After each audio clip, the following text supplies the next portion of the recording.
पप्पा, हा कृष्ण. आपण ती जागा घेतली ना, हो हो. तिचा व्यवहार सगळा क्लिअर केलाय मी. सगळे छान. पैसे दिले त्यांचे. बर. आणि आता उद्या आपल्याला भूमिपूजन करायचं. बर बर आता मी सगळ्या नातेवाईक आणि मित्रांना आहे ना, सगळ्यांना इन्व्हिटेशन देतो. बर. ठीक आहे. थांब थांब, ते काम माझ्याकडे दे तू. बरं, मी हे लिस्ट केली आहे हा. कोणाकोणाला इन्व्हिटेशन द्यायचंय. बर. तुम्ही करा, मग मी बाकीची कामं उरकून घेतो. बरोबर, एकदम हा? छान. ठीक आहे, येस, मी चालतंय. करतो सगळ्यांना. ओके हो, हो. हो. हॅलो दादा, बऱ्याच दिवसांनी फोन केलास. अरे रवी, तुझ्या पुतण्यानी एक जागा घेतलीये. 50,000 रुपये जरा कमी पडतायत त्याला. जरा ते आता तू जरा मदत केली तर बरं होईल रे. त्याला जरा स्वप्न होतं तर पूर्ण होईल जागा घ्यायचं.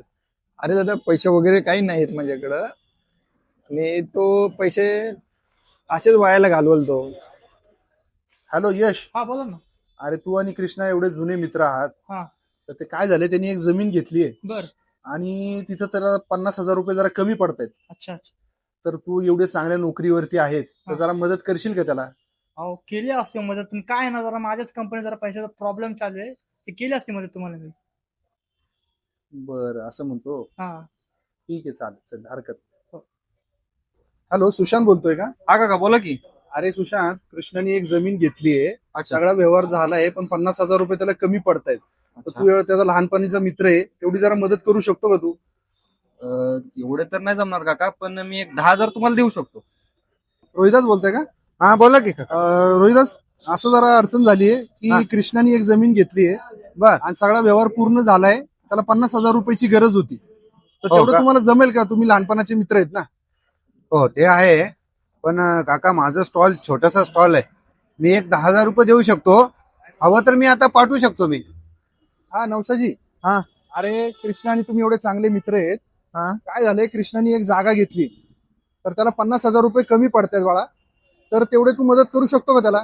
बरं ऐका ना काका, माझ्यापाशी 50,000 काय व्हायचे नाही, तर मी रिक्षा चालवतोय. बघू, एक 20,000 पोचतो तर मी करील तुम्हाला तेवढे पैसे मदत. अरे कृष्णा, घरची पूजा आणि तू उशिरा आलाय. अहो पप्पा, हा. मी तुम्हाला 20 मित्रांची यादी दिली होती माझ्या, आणि हे फक्त 3 जणच आलेत. हो बरोबर आहे. मग असं कसं?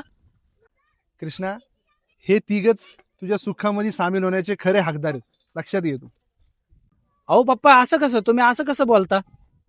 अरे तू 20 लोकांची यादी दिली होती, पण बाकीच्यांना मी तुझी अडचण सांगितली त्यावेळेस सगळ्यांनी हात वर केले, एकानेही मदत केली नाही.